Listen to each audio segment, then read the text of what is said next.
తాకట్లో ఉన్న బంగారాన్ని విడిపించి ఆ రోజున మార్కెట్ ధర కట్టి మిగిలిన డబ్బును మీకు అందిస్తుంది కొమ్మూరి గోల్డ్.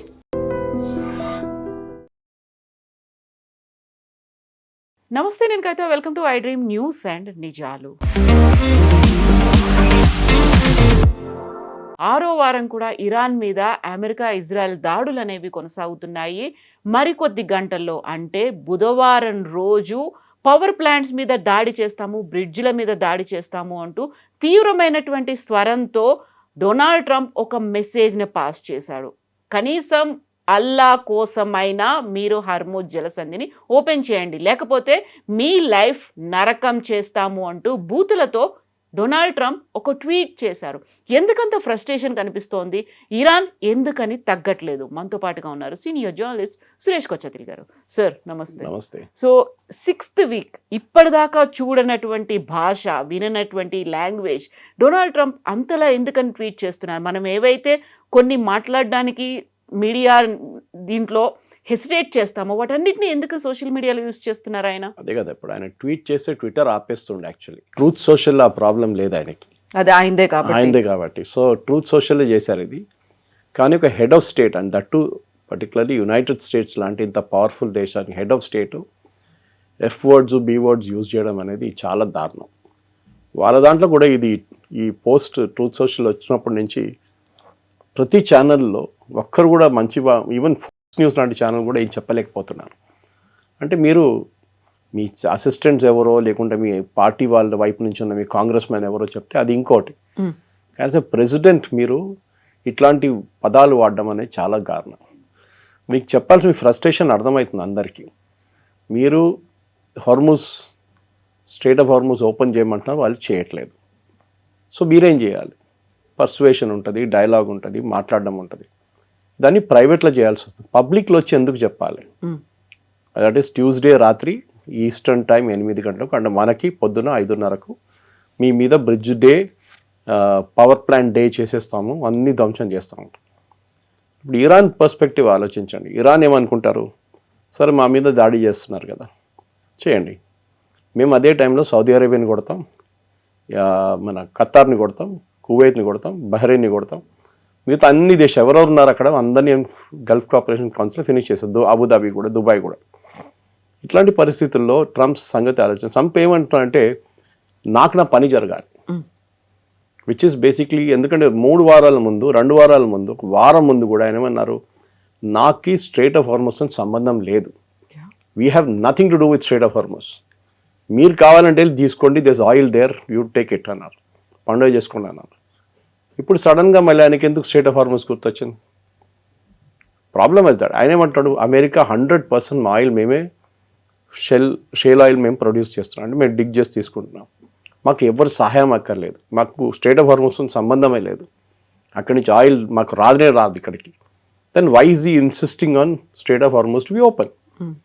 దానికి చాలా క్లియర్ కారణాలు ఉన్నాయి. ఒకటి, ఏ రోజు స్ట్రెయిట్ ఆఫ్ హార్ముజ్ ఓపెన్ అవుతుందో ఆ రోజు ఆయిల్ రేట్ పడిపోతుంది. ప్రతిరోజు 100 నుంచి 120 షిప్పులు పైకి కిందికి వెళ్తూ ఉంటుంది, ఫిలప్ చేసుకుంటే మళ్ళీ బయటకు వస్తుంది. ఇప్పుడు 7 నుంచి 8 షిప్లే పోతున్నాయి. దాంతోనే మనం అర్థం చేసుకోవచ్చు అన్నీ, not everything is crude oil. కొన్ని ఫర్టిలైజర్స్ ఉండొచ్చు, కొన్ని కంటైనర్ కార్గో ఉండొచ్చు, కొన్ని హీలియం గ్యాసెస్ ఉండొచ్చు, కొన్ని గ్యాస్ ఉండొచ్చు ఖతార్ దగ్గర నుంచి, ఇట్లాంటి చాలా ఉన్నాయి, ఎల్పిజి ఉండొచ్చు. సో ట్రంప్కి ఇప్పుడు ప్రాబ్లం ఏంటంటే అమెరికాలో అమెరికన్ ఆడియన్స్కి ఆయన ఒక రిప్లై ఇవ్వలేకపోతున్నాను. ఇక్కడ ఎందుకు ఆయిల్ రేట్ పెరుగుతుంది చెప్పండి. ముందు $2 ఉన్న గ్యాస్ ఇప్పుడు 4కి వెళ్ళిపోయింది, $3 ఉన్న డీజిల్ ఇప్పుడు 5 అయిపోయినాయి per gallon. Gallon is 3.5 litres. అక్కడ ఉన్న ప్రజలు అడుగుతున్నారు, ఎందుకు పెంచారు మీరు? మీరే అన్నారు 100% ఆయిల్ మేమే ప్రొడ్యూస్ చేస్తున్నాం, ఇక్కడే ప్రాసెస్ చేస్తున్నాం, మళ్ళీ ఇంటర్నేషనల్ లెవెల్లో పెరిగినాయండి, వాట్ ఇస్ ద ప్రాబ్లం? మన దగ్గర ప్రొడ్యూస్ అవుతుంది, $30-40 తొవి తీస్తున్నారు బయటికి, ఇంకొక $10 పెట్టుకోండి ట్రాన్స్పోర్టేషన్, రిఫైనింగ్ అన్ని కాస్ట్ పెట్టుకొని, అప్పుడు కూడా $40, $50, $60 అమ్మొచ్చు కదా, మీరు $120 అమ్ముతున్నారు, $100 అమ్ముతున్నారు, ఎందుకని అడుగుతున్నారు అక్కడ ప్రజలు. ఆయనకి స్ట్రెయిట్ ఆఫ్ హార్ముజ్ ఓపెన్ చేస్తే ఈ రేట్లు పడిపోతాయి, మిడ్ టర్మ్ ఎలక్షన్ వచ్చేదాకా ఆయన హ్యాపీగా ఉంటారని. సో దానికోసం ఇప్పుడు వెంటబడి ఉన్నారు. లేకుంటే he was telling war is over, finished, there is nothing there అని చెప్పారు. వాళ్ళకి ఇరాన్కి నేవీ లేదు, ఎయిర్ ఫోర్స్ లేదు, రాడార్ లేదు, యాంటీ ఎయిర్క్రాఫ్ట్ సిస్టమ్స్ లేదు, ఏం లేదు అన్నారు. ఒక F-15-6ని కొట్టారు వాళ్ళు. F-6 చూశారు మీరు, ఈగిల్ని కొట్టారు మొన్న. ఎట్లా కొట్టారు అది కూడా? ఏ రాడార్ లేకుండే ఇన్కమింగ్ ఎయిర్క్రాఫ్ట్ ట్రాక్ చేయలేరు మీరు. అంటే వాళ్ళ దగ్గర ఉంది, వాళ్ళు బహుశా బయట ట్రంప్ లాగా పబ్లిసిటీ ఇవ్వట్లేదు, వాళ్ళు క్వైట్గా చేసుకుంటున్నారు. టిపికల్ అసిమెట్రిక్ వార్లో ఇదే జరుగుతుంది. మీ ఎనిమీ ఒకవైపు నుంచి వస్తుంటే ఒక స్ట్రాటజీ యూజ్ చేస్తే మీరు ఇంకో స్ట్రాటజీ యూజ్ చేయాలి. ఎందుకంటే ఇరాన్ డైరెక్ట్లీ యూఎస్ని ఫేస్ చేయలేరు. మీరు చెప్పినట్లు కరెక్ట్, వాళ్ళు నేవీ లేదు, ఎయిర్ ఫోర్స్ లేదు, ఏం లేదు. అట్లాంటప్పుడు ఏం చేస్తారు? You do what? మన దగ్గర వియట్నాంలో ఏం జరిగింది, ఆఫ్ఘనిస్తాన్లో ఏం జరిగింది, అదే మీరు ఇక్కడ కూడా ప్రయోగించండి. అదే చేస్తున్నారు వాళ్ళు.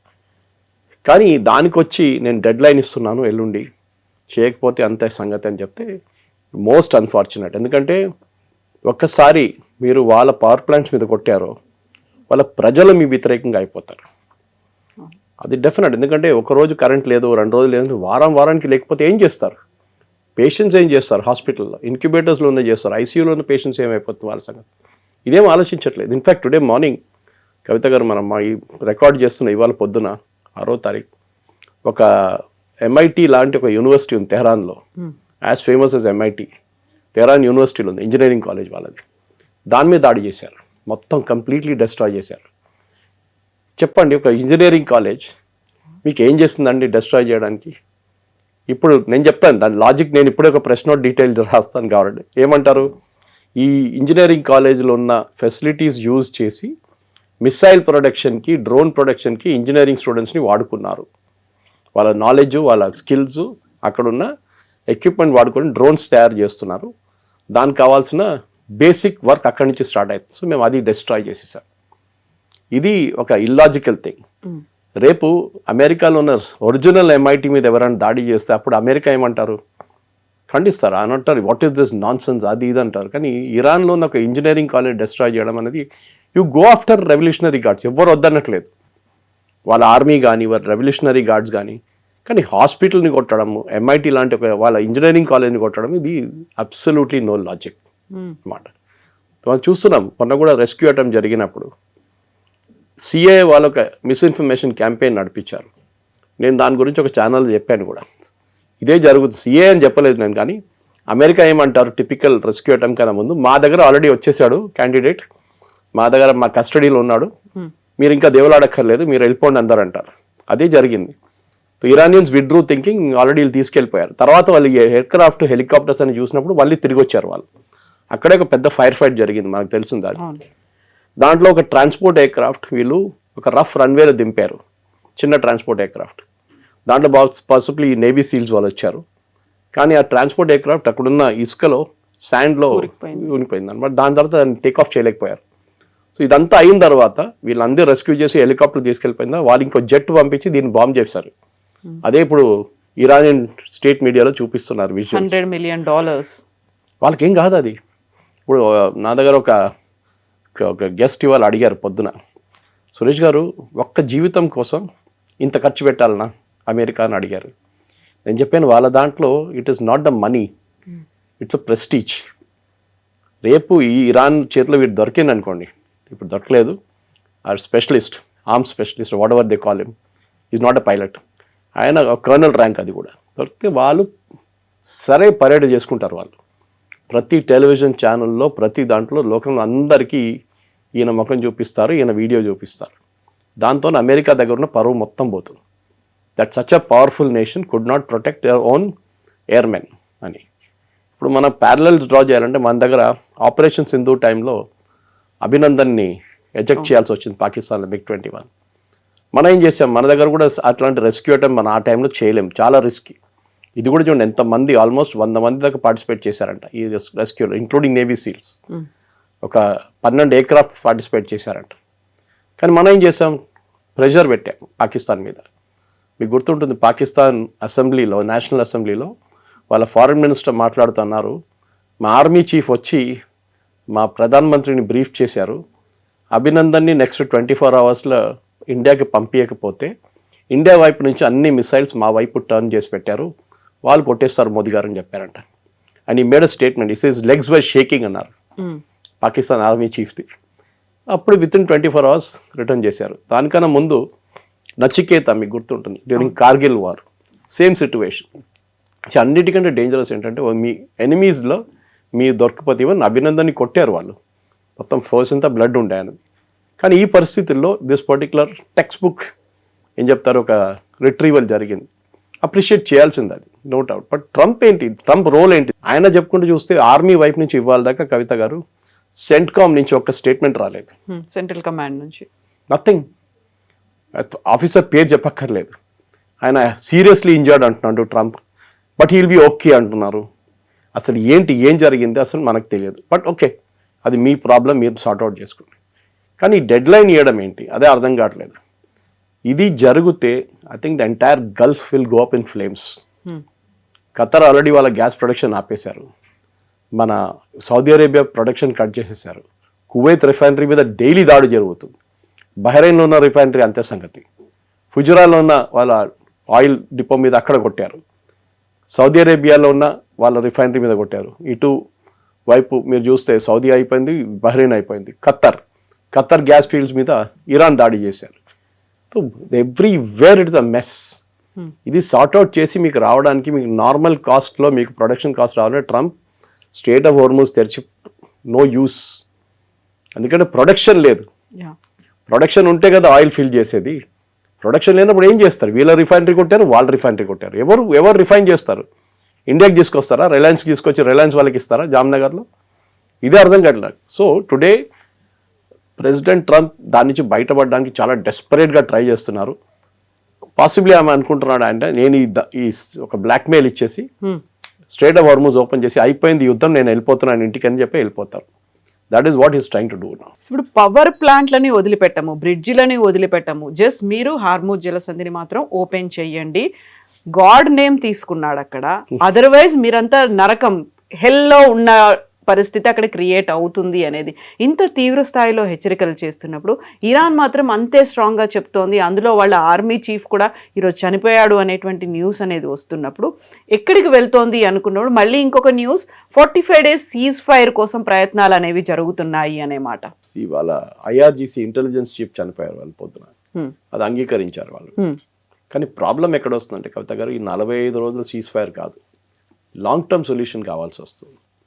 మీరు అంటున్నారు, ఇరాన్ అంటున్నారు హోర్మూజ్ మేము మూతపడలేదు, హోర్మూజ్ బాగానే ఉంది, we're not allowing American ships and Israeli ships and వాళ్ళ తోడు ఉన్న వాళ్ళ షిప్స్ అలౌ చేయట్లేదు అంతే.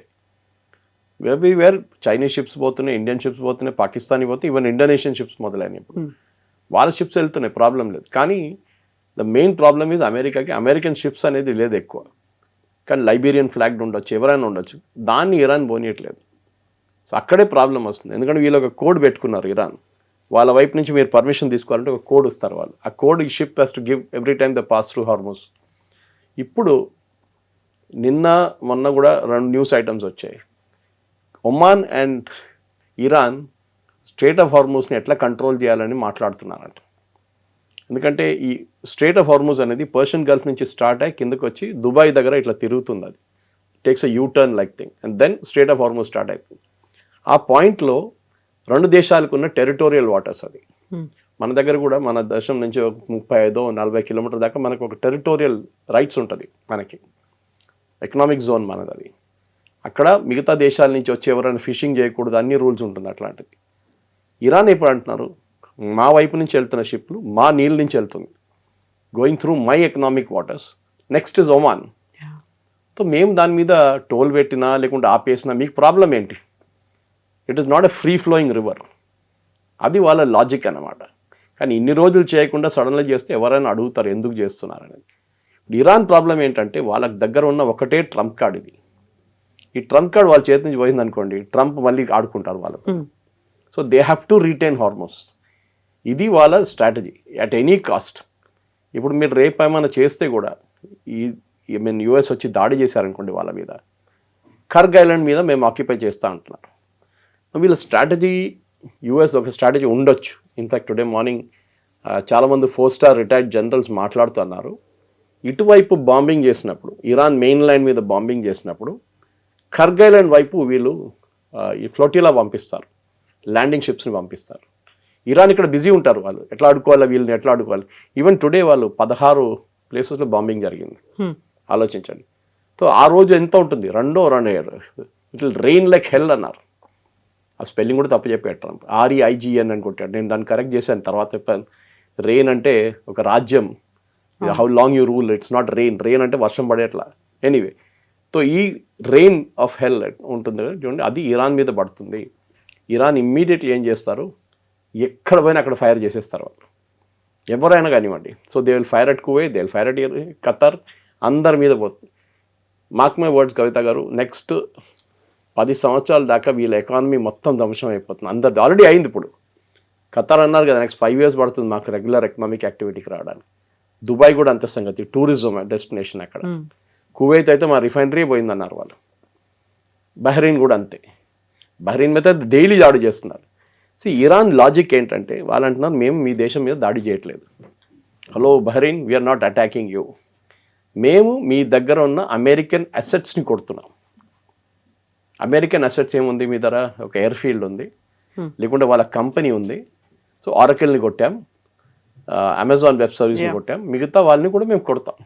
because వీళ్ళందరూ అమెరికన్ దాని బ్రాండ్ని రిప్రజెంట్ చేస్తారు, వాళ్ళని ఇప్పుడు ఆలోచించండి, ట్రంప్ ఎంతమందిని ప్రొటెక్ట్ చేస్తారు?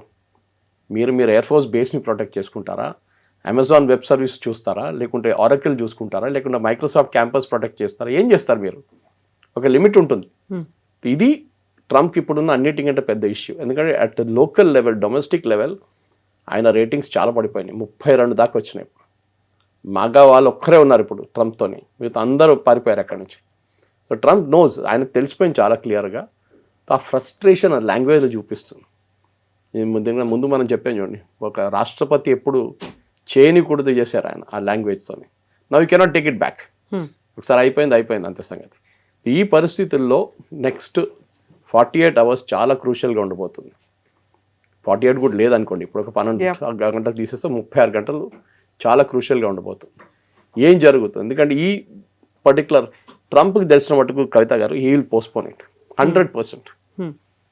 ఫస్ట్ 6th అన్నారు, దానికన్నా ముందు గుర్తుంది 26th అన్నారు, 6 చేశారు ఏప్రిల్. దాని తర్వాత ఆయన స్టేట్మెంట్ ఇష్యూ అయ్యాడు 7th April అన్నారు. తర్వాత వైట్ హౌస్ వచ్చి అన్నారు కాదు 8th April అన్నారు. ఇప్పుడు రేపు వచ్చి అంటారు వీఆర్ నెగోషియేటింగ్, చాలా దగ్గరకు వచ్చేసాం నెగోషియేషన్లో, so I'm postponing it by another 1 week అంటారు. అందరు టెన్షన్లో అందరు రిలాక్స్ అయిపోతారు. మళ్ళీ బాంబింగ్ నడుస్తూనే ఉంటుంది ఇరాన్ మీద. సో బహుశా ఇప్పుడు ఏం జరగబోతుందంటే, ట్రంప్ ఆల్వేస్ చికెన్స్ అవుట్ అని చెప్పి ఒక కామెంట్, ఒక టర్మినాలజీ ఉంది అమెరికాలో, టాకో, అదే బహుశా జరుగుతుంది. Trump will slowly move away. ఆయనతో కాదు ఇది, ఆయన బాంబింగ్ చేస్తున్నారు, కానీ ఈ బాంబింగ్తోని అక్కడ ఇరాన్ ఉన్న ప్రజలు వాళ్ళ గవర్నమెంట్ వైపు సపోర్ట్ చూపిస్తున్నారు, ట్రంప్ వైపు కాదు. ఇది ట్రంప్ నేర్చుకోవాల్సింది. మీరు అటాక్ చేయాల్సింది గవర్నమెంట్ని, ప్రజల మీద కాదు. పవర్ కట్ ఆఫ్ చేస్తే ప్రజల మీద ప్రాబ్లం ఉంటుంది. డీసాలినేషన్ ప్లాంట్ కొడితే వాళ్ళకి నీళ్ళు దొరకదు. ఖతార్ లాంటి ప్లేస్ కవిత గారు 100% డిపెండెంట్ ఆన్ డీసాలినేషన్. వాళ్ళ లోకల్ పాపులేషన్ 4 లక్షలు ఉన్నారు, కానీ ఎక్స్పాట్రేట్ పాపులేషన్ ఎంతో ఎక్కువ దానికన్నా. వాళ్ళ డీసాలినేషన్ మీరు కొట్టారనుకోండి, అందరు పారిపోతారు అక్కడి నుంచి, ఇంక్లూడింగ్ ద లోకల్ పాపులేషన్. ఎక్కడికి వెళ్తారు? నీళ్ళు ఎక్కడ ఉన్నాయి? Dubai same thing, Qatar, Kuwait, Bahrain, only Saudi Arabia దగ్గర 50% గ్రౌండ్ వాటర్ ఉంది, విత్ ఎక్కడ లేదు. వీళ్ళు ఏం చేయలేరు. రేపు the entire desert will go back to a desert. అది జరగబోతుంది చాలా మటుకు. సో ఇక్కడ తీవ్ర స్థాయిలో ఒక రకంగా మాట్లాడాలంటే అబ్యూజివ్ లాంగ్వేజ్తో ట్రంప్ మాట్లాడుతున్నప్పుడే, అదే టైంలో ఇంకొక స్టేట్మెంట్లు కూడా వినిపిస్తున్నాయి. 45 days సీజ్ ఫైర్ కోసం ప్రయత్నాలు అనేవి జరుగుతున్నాయి. టర్కీతో పాటుగా ఈజిప్ట్ కావచ్చు, పాకిస్తాన్, ఇలాంటి దేశాలు ఆ ప్రయత్నాలు మొదలుపెట్టాయని. 2 స్టేట్మెంట్లు, ఒకటి స్ట్రాంగ్ స్టేట్మెంట్, ఇంకోటేమో కొంచెం అండర్స్టాండింగ్ స్టేట్మెంట్ లాగా అనుకోవచ్చు. ఎందుకని సేమ్ టైం వస్తున్నాయి ఇప్పుడు? డిప్లొమసీలో ఇది ఒక టాక్టిక్ కవిత గారు. క్యారెట్ అండ్ స్టిక్ అంటారు ఇంగ్లీష్లో. కర్ర పట్టుకుంటారు, ఇంకో సైడ్ క్యారెట్ పట్టుకుంటారు. ఇవి తినో లేకుండా కొడతాను నేను, ఏదైనా ఆప్షన్, 2 ఆప్షన్లు ఉన్నాయి నీ దగ్గర. సో ఆబ్వియస్లీ ఇరాన్ చూస్తున్నారు. ఇరాన్ వైపు ఉన్న మీరు ఇప్పుడు వాళ్ళ ప్రెసిడెంటో లేకుంటే ఎవరైనా వాళ్ళ దేశం నడిపిస్తున్న వాళ్ళు ఉన్న వాళ్ళ చైర్లో మీరు కూర్చుంటే మీకు అర్థమవుతుంది ఆప్షన్స్ ఏముంది. మా దేశం మొత్తం ధ్వంసం చేస్తున్నారు, ఏం మిగలలేదు, అన్నీ కొట్టేశారు. కానీ దీని నుంచి లెసన్స్ ఏమైనా ఉందా నేర్చుకోవాలంటే మీరు లిబియా చూడండి, ఇరాక్ చూడండి, ఆఫ్ఘనిస్తాన్ చూడండి. ఈ దేశాలన్నీ US ఇట్లనే చేశారు వాళ్ళు. ఇరాక్లో వెపన్స్ ఆఫ్ మాస్ డిస్ట్రక్షన్ ఉందని చెప్పి బుష్ టైంలో వీళ్ళందరూ కలిసి వెళ్ళారు అక్కడికి, నేటోతో సహా. The only difference is president bush United nations దగ్గర వెళ్ళి అప్రూవల్ తీసుకున్నారు, which is the good thing, saying వీళ్ళ దగ్గర వెపన్స్ ఆఫ్ మాస్ డిస్ట్రక్షన్ ఉంది. ఇప్పుడు యురేనియం లాగానే స్టోరీ అది కూడా. లాస్ట్ ఏం జరిగింది, వెపన్స్ ఆఫ్ మాస్ డిస్ట్రక్షన్ దొరకలేదు, సద్దాం హుసేన్ ఉరి తీసేశారు. దాని తర్వాత అక్కడ ఇప్పుడు మొత్తం గందరగోళం ఉంది. అక్కడ ఎవరు ఎవరితో కొట్లాడుతున్నా కూడా ఏమని చెప్పలేము. ప్రెసిడెంట్ ఉన్నారంటే ఆయన పేరు కూడా నాకు తెలియదు, ఉన్నాడు అనుకుంటాను, కానీ ఎవరు పట్టించుకోరు. ఐసిస్ ఉంది అక్కడ, మీరు అల్ఖైదా ఉంది అక్కడ, ఇరాన్ వైపు ఉన్న కొన్ని ఫోర్సెస్ అక్కడ ఉన్నాయి, and government plus US and NATO, వీళ్ళందరూ వచ్చి కూడా ఇరాక్ని మొత్తం కంప్లీట్గా మటాష్ చేసేస్తారు. ఆఫ్ఘనిస్తాన్ చూడండి, సోవియట్స్ని మీరు అక్కడి నుంచి తరిమి కొట్టారు, ఎవరు యూజ్ చేశారు, తాలిబాన్ యూజ్ చేశారు. తాలిబాన్ తర్వాత తాలిబాన్ కొట్టి పంపించిన తర్వాత అల్ఖైదా వచ్చారు, మళ్ళీ మీరు అల్ఖైదా మీద బాంబింగ్ చేశారు, అల్ఖైదా పారిపోయారు. తర్వాత ఏమైంది, మీరు పారిపోయారు. దాని తర్వాత ఇప్పుడు మళ్ళీ తాలిబాన్ వచ్చి కూర్చున్నారు. So you replace one Taliban with another Taliban, అంతే, ఇంకేం చేయలేదు. ఇన్ని మిలియన్స్ ఖర్చు పెట్టి చేసిన పని ఇది. లిబియా చూడండి, సేమ్ థింగ్ హ్యాపెన్. కర్నల్ గద్దాఫీని దింపాలి, yes agreed, dictator, absolute useless fellow, అంతా కరెక్టే. కానీ ఏం చేశారు దాని తర్వాత? లిబియాలో ఒక గవర్నమెంట్ అంటే గవర్నమెంట్ లేదు, ఇప్పుడు ఉన్నా అంటే ఉంది అంతే. అక్కడ కూడా సేమ్ థింగ్, ఫ్యాక్షన్స్ కొట్టుకుంటున్నారు, వీళ్ళు వాళ్ళ మీద కొట్టుకుంటారు, వాళ్ళు వీళ్ళ మీద, మొత్తం సివిల్ వార్ నడుస్తుంది. Then you take Syria, latest Hafez al అసాద్ని అక్కడి నుంచి వీళ్ళందరూ కలిసి రష్యాకి ప్యాక్ ఆఫ్ చేశారు. ఏం జరుగుతుంది, ఒక టెర్రరిస్ట్ విత్ $10 million రివార్డ్ ఆయన తీసుకొచ్చి ప్రెసిడెంట్గా కూర్చోబెట్టారు. ముందు ఐసిస్ టెర్రరిస్ట్ ఉండే ఆయన, ఆలోచించండి, ఇట్లాంటి పరిస్థితి నడుస్తుంది అక్కడ. So you are not able to control the narrative, ఇది ప్రాబ్లం అక్కడ. మీరు ప్రతి దేశంలోని మీరేమైనా ఫైనల్ క్లోజర్ అచీవ్ చేశారంటే ఎక్కడ చేయలేదు, ఇక్కడ కూడా అదే జరుగుతుంది. ఇప్పుడున్న ఇరానియన్ రెజిమ్ పడిపోయింది అనుకోండి, రేపు ఇరాన్ కూడా ఇంకొక ఇరాకో, లిబియానో, లేకుంటే ఏం చెప్తారు, ఆఫ్ఘనిస్తాన్ లాగా తయారైపోతారు. అదే జరగబోతుంది 100%. That is what will happen. So ఇప్పుడే విపరీతమైనటువంటి వార్తలు కూడా వినిపిస్తున్నాయి. చాలా వరకు అటాక్స్ అనేటివి యుఎస్కి చెందినటువంటి మిసైల్స్ని కావచ్చు, వీటన్నిటిని కూల్చేస్తుందని చెప్పినప్పుడు కూడా ఇరాన్ యూజ్ చేసినటువంటి డ్రోన్లు కావచ్చు, వాళ్ళ దగ్గర ఉన్నటువంటి డిఫెన్స్ ఎక్విప్మెంట్ కేవలం 1% మాత్రమే యూజ్ చేసింది, అది కూడా ఓల్డ్ వన్ యూజ్ చేసింది. ఇప్పటికి కూడా స్టాక్ 99% అలాగే ఉంది. అన్ని న్యూ జనరేషన్ అన్నీ కూడా అలా ఉన్నాయి, వాటిని అన్నింటినీ ఇంకా యూటిలైజ్ చేసుకోవట్లేదు ఇరాన్ అనే మాట.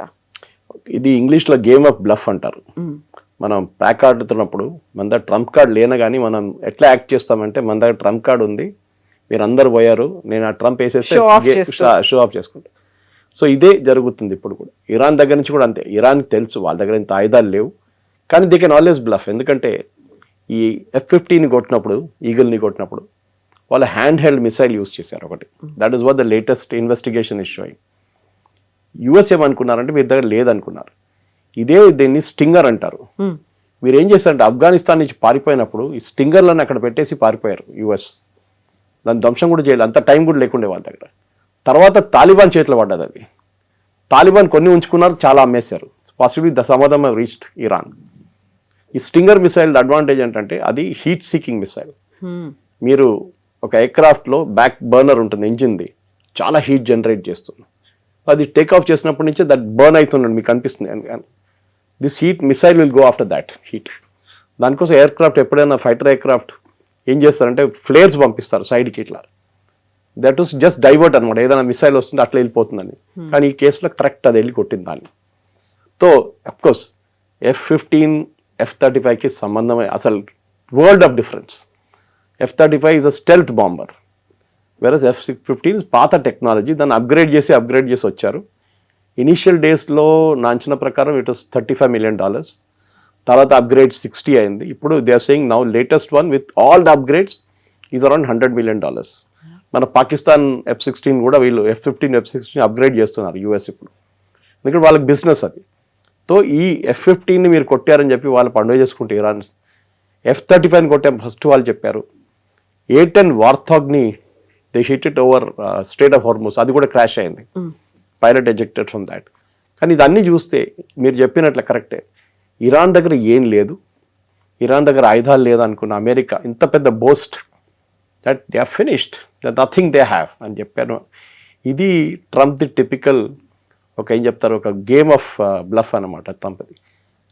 మీరు ధ్వంసం చేశారు, అగ్రీడ్, బట్ మీరు దాన్ని ఇంత పబ్లిసిటీ ఇవ్వాల్సింది ఎందుకు? మీరు కొంచెం హంబుల్గా ఉండండి. ఎస్, దే మే హ్యావ్, వాళ్ళ దగ్గర ఉండొచ్చు, నాకు తెలియదు. మా దగ్గర ఉన్నప్పుడు మేము 90% డిస్ట్రాయ్ చేసేసాం, 10% వాళ్ళ దగ్గర ఉండొచ్చు ఇంకా. అప్పుడు మీకు ఒక ఎక్స్క్యూజ్ వచ్చేస్తుంది. ఇప్పుడు అందరు అడుగుతున్నారు అదే, మీరు అన్నారు అయిపోయింది. ఎందుకంటే ఈ ఎయిర్క్రాఫ్ట్ పర్టికులర్ వన్ F-15 కవిత గారు, it was flying very low. Usually అది 10,000 feet దానిపైనే ఫ్లై చేస్తుంది.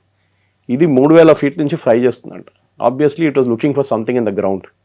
బాంబింగ్ మిషన్ ఉండొచ్చు, లేకుంటే రికానసెన్స్ మిషన్ ఉండొచ్చు. సో దాన్ని కొట్టారు.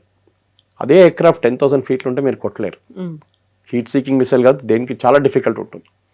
సో అట్లాంటి ఆబ్వియస్లీ మీరు కాన్ఫిడెన్స్ ఏమొచ్చిందంటే మీకు, మేము ఎంత లో పోయినా కానీ ఎవ్వరు మమ్మల్ని ముట్టరు. ట్రంప్ చెప్పారు కదా, Iran skies are free for us, we're flying in and out, B-2 bombers ఎవరైనా కానీ మేము ఫ్లై చేసుకుంటూ పోతే అక్కడ ఏం లేదని చెప్పి we made the same statement operation సింధూర్లో మనం పాకిస్తానీ రాడర్స్ని కొట్టాం. ఫస్ట్ కొట్టిన తర్వాత సెకండ్ డే మనకి ఫ్రీ అయిపోయింది. We could fly in to Pakistan without detection. ఇది కూడా అదే జరిగింది. కానీ అదే చాలామంది అంటున్నారు, మన దగ్గర ఉన్న Indian air force officers retire అయిన వాళ్ళు సీనియర్ మంది, చాలా మంది ఛానల్స్ ఇంటర్వ్యూలు చెప్తున్నారు, US should have learn from operation సింధూర్. చాలా లెసన్స్ ఉండే దాంట్లో. ఒకటి, how to use unconventional war. Pakistan Turkey drones, China drones వాడారు. Pakistan Chinese air traffic systems వాడారు, వాళ్ళ రాడార్స్ వాడారు. ఇరాన్ దగ్గర అదే ఉంది. అమెరికా మన ఫైటర్ జెట్లు కూలిపోయాయి, రఫేళ్లు కూలిపోయాయి అనేటువంటి క్యాంపెయిన్ చేసిందే వాళ్ళు. అండ్ ట్రంప్ కూడా అదే విషయాన్ని పదే చెప్తూ వచ్చారు కదా. ఇప్పుడు అదే అడుగుతున్నారు అందరూ, మీరు ఒక్క టెక్నికల్ సపోర్ట్ పర్సన్ని, ఒక కర్నల్ని రెస్క్యూ చేయడానికి ఇంత ఖర్చు పెట్టారు. నా దగ్గర ఒకరు అడిగారు, ఎందుకు ఇంత ఖర్చు పెడతారు వీళ్ళు, అయిపోయింది కదా అని ఇట్సేసి అయిపోతుండే కదా. ఆల్మోస్ట్ 940 కోట్ల పోయింది. సో మీరు మీ ఇండియా దగ్గర వచ్చినప్పుడు మీరు అన్నారు, నేను యుద్ధం నేనే ఆపాను, అదొకటి. వాళ్ళ 7 ఎయిర్క్రాఫ్ట్ పోయింది అన్నారు. ఇప్పుడు ఆయన ఒక్క ఎయిర్క్రాఫ్ట్ గురించి కూడా మాట్లాడలేదు. You should have the guts to admit, yes we lost 7 aircraft. ఇప్పుడు ఆల్మోస్ట్ 11 అంటున్నారు. ఇప్పుడు 3 అయితే ఫస్ట్ F-16 అక్కడ కువైట్లోనే వెళ్ళిపోయింది. ఒక్కొక్క 100 మిలియన్ అగైన్ ఆలోచించాం. అక్కడ 300 మిలియన్ పోయినాయి. దాని తర్వాత A-10 వార్తా ఒకటి పోయింది. ఇప్పుడు F-15 పోయింది. ఒక అవాక్స్ కొట్టారు వాళ్ళు సౌదీ అరేబియాలో, అక్కడ మేజర్ డ్యామేజ్. సో ఇట్లాంటి పరిస్థితుల్లో అమెరికా దగ్గర ఇప్పుడు ఏం చెప్తారు, they have no right to show a face అంటారు ఇంగ్లీష్లో. చూపిలేక వాళ్ళు పబ్లిక్లో ప్రెసిడెంట్ ట్రంప్ వచ్చి రేపు ఒక రిపోర్ట్ కార్డ్ ఇవ్వాలంటే ఆయన ఇవ్వలేడు. మమ్మల్ని అంటే భారతదేశాన్ని ఎట్లా మాక్ చేశారు ఆ రోజు. They have lost aircraft, they have lost 7 aircraft. Who ఈ డజంట్ స్పెసిఫై. నేనే సీజ్ ఫైర్ చేయించాను, మీకు తెలుసు కదా, నేనే చేయించాను. ఇప్పుడు అస్సలు ఆయనకు ఒక వైట్ హౌస్లో దాచుకుంటున్నాడు, ఇప్పుడు బయటికి రావట్లేదు. ఇన్ఫాక్ట్ దిస్ వీకెండ్ ఈ డెంట్ గో టు ఫ్లోరిడా. ఆయన మారాలోగా పోతారు ఆయన ఇంటికి గోల్ఫ్ ఆడడానికి. దిస్ వీకెండ్ ఈ డెంట్ గో, ఎందుకంటే సిచ్యువేషన్ రూమ్లో ఉండాలి, సిచ్యువేషన్ చాలా సీరియస్ ఉందని చెప్పేసి. ప్రెసిడెంట్ ట్రంప్కి ఒక రియాలిటీ చెక్ వచ్చింది కాబట్టి the end of the war is very clear. Lesson end of the war result is Iran will be finished, దాంట్లో డౌట్ లేదు. ఓకే, కానీ at what cost? Okay, American aircraft, American personnel 13 మంది చనిపోయారు ఇప్పుడు దాకా, 170 మంది ఇంజర్డ్ అయ్యారు. Even this technical person was evaluated and taken out, colonel, ఆయనకి సివియర్ గాయాలైనాయంట. But Trump says will be okay, no problem. కానీ మీరు మీ వార్లో మీ వైపు నుంచి ఉన్న జరిగిన నష్టాల గురించి ఒక రిపోర్ట్ కార్డ్ ఇవ్వండి. అది ఇవ్వట్లేదు. Why you sacked your army చీఫ్ని సాక్ చేశారు, పీట్ హెస్గెత్. యుద్ధం నడుస్తుంది, యుద్ధం నడిమిట్లో మీ ఆర్మీ చీఫ్ని సాక్ చేశారు మీరు. మీ ట్రూప్స్ మొరాల్ ఏముంటుంది, వాళ్ళ కింద పనిచేసే ఆఫీసర్ మొరాల్ ఏముంటుంది? మా బాస్ని సాక్ చేసేసారు, యుద్ధం నడుస్తుంది, యుద్ధం తర్వాత మీ పొలిటికల్ పాయింట్ అప్పుడు తీర్చుకోండి. మీరు మోదీ గారు చేశారనుకోండి, ఇది ఇప్పుడు ద్వివేది గారిని సాక్ చేస్తే ఎట్లా ఉంటుంది image? It doesn't happen that way. కానీ అమెరికాలో ఏదో లార్జెస్ట్ డెమోక్రసీ అంటారు, we will send you to stone age అంటారు ఇరాన్ని. ఇరాన్ 6,000-7,000 సంవత్సరాలు సివిలైజేషన్ ఇరాన్. అమెరికా 250 సంవత్సరాలు అంతే. స్టోన్ ఏజ్లో ఎవరున్నారో అందరూ తెలిసిపోయింది చాలా clear. I think Trump he's made an absolute fool of himself దీంట్లో. ఇంకా ఆయన దీని నుంచి ఎట్లా బయటపడతాడంటే ఒకటే, ఇరాన్ని మొత్తం జంక్షన్ చేసి నేను గెలిచాను చూడండి, ఐఎమ్ లీవింగ్ నౌ అని చెప్పి, state of Hormuz is open, మీరు ఏం కావాలంటే చేసుకోండి అని చెప్పి వెళ్ళిపోతారు. That is what is going to happen. But Iran మాత్రం తాము ఓడిపోవడానికి సిద్ధంగా లేదు, ఇంకా అమెరికా వచ్చి గెలిపించుకో. కరెక్ట్. ఇరాన్ అయితే ఓడిపోవడానికి సిద్ధంగా లేదు. అమెరికా ఎంత మేము గెలిచామని చెప్పుకుందాం అనుకున్నా కానీ ఆ స్కోప్ కూడా ఇవ్వట్లేదు. కరెక్ట్. ఎందుకంటే అన్కన్వెన్షనల్ వార్ వాళ్ళు ఫైట్ చేస్తున్నారు, అసిమెట్రిక్ వార్ అంటారు. మరి ఎప్పుడు వియట్నాం మాట్లాడుతుండే. Even Afghanistan was like that. ఆఫ్ఘనిస్తాన్లో అక్కడున్న తాలిబాన్ కానీ ముందున్న అల్ఖాయిదాకి తెలుసు యూఎస్ని డైరెక్ట్ ట్యాకిల్ చేయలేదు. మా దగ్గర ఎయిర్ ఫోర్స్ ఉంది, మా దగ్గర ఎయిర్ ఫోర్స్ లేదు. ఏం చేస్తారు, ల్యాండ్ మైన్ పెడతారు, ఓకే, సూసైడ్ బాంబర్స్ తీసుకొస్తారు. ఇది వాళ్ళ అసిమెట్రిక్ వార్ఫేర్. యూఎస్ చేయలేరు కదా సూసైడ్ బాంబింగ్. సో వాళ్ళ దగ్గర అంత మోటివేటెడ్ ఎవరు దొరకరు వాళ్ళకి. సో ఇది వాళ్ళు చేస్తారనమాట. సో వాళ్ళ వైపు ఉన్న టాక్టిక్స్ వాళ్ళు యూజ్ చేస్తారు, అమెరికా వైపు ఎయిర్ పవర్ యూజ్ చేస్తారు. కానీ air power will not work unless your boots on the ground. మీ సోల్జర్స్ దింపితేనే ఒక మార్పు వస్తుంది ఇరాన్లో, లేకుంటే రాదు. అది చాలా చాలా క్లియర్ అనమాట. Yes, sir. Thank you so much, sir. Thank you. And for more videos, Please subscribe to iDream. Please subscribe to iDream. Please subscribe iDream. And please subscribe to iDream. For more videos, subscribe to iDream. please like, share and subscribe to the channel. Congratulations, iDream. Subscribe to iDream. Subscribe to iDream. So subscribe to iDream Media. iDream team అందరికి huge congratulations. Please subscribe iDream Media. Please subscribe to iDream. Subscribe iDream. Please subscribe to iDream.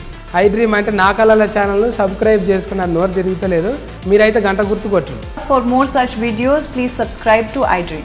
Subscribe to iDream. Please subscribe to iDream. Please subscribe iDream Media. Please do subscribe to iDream. Please subscribe to iDream Media. For best entertainment and information, please subscribe iDream. And don't forget to subscribe to iDream.